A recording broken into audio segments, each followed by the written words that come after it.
strain, a sprain, a broken bone. Now that fall sports season is underway at most local schools, we're reminded that trying to triage our kids' sports injury can be tricky.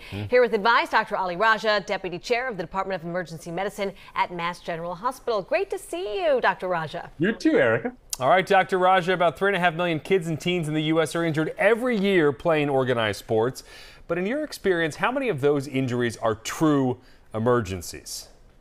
Great question, Ben. Fortunately, not many. So when we're talking about broken bones, the data shows that about 9 in 1,000 kids, so just under 1 in 100, will end up with a broken bone over the course of a year. And interestingly, it's usually the forearm or sometimes the fingers and then the wrist.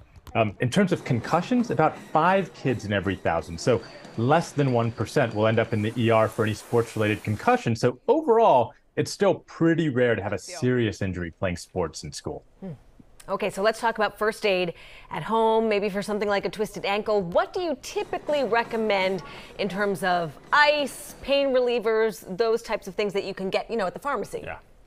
Absolutely, Eric. And we're all going to run into this. It's stuff that we're going to run into, but definitely our kids are going to run into over the course of the year. So if you get injured, over the first few hours, you want to make sure you use ice for the first few hours and even the first couple of days.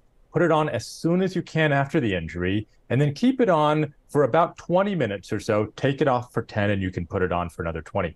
I got to tell you, I actually use frozen peas. They're much more malleable than those ice packs are, and they work really well. After a couple of days, 2 or 3 days, if it's over an area of a lot of muscle, you can start using a heating pad, like on your back or on your thigh or something. But if it's over a joint, ice is still going to be better than heat. That'll work a lot better for the swelling. I love the frozen pea recommendation. Yeah. All right, so as you know, even a minor injury, Dr. Raja, can cause some pretty severe pain. But when should parents expect a simple strain or a sprain will actually start to feel better? Are we talking a day? Are we talking a couple of days or even longer? It's usually a couple of days to a week, Ben. Most sprains are going to get better in a week, on the outside 10 to 14 days.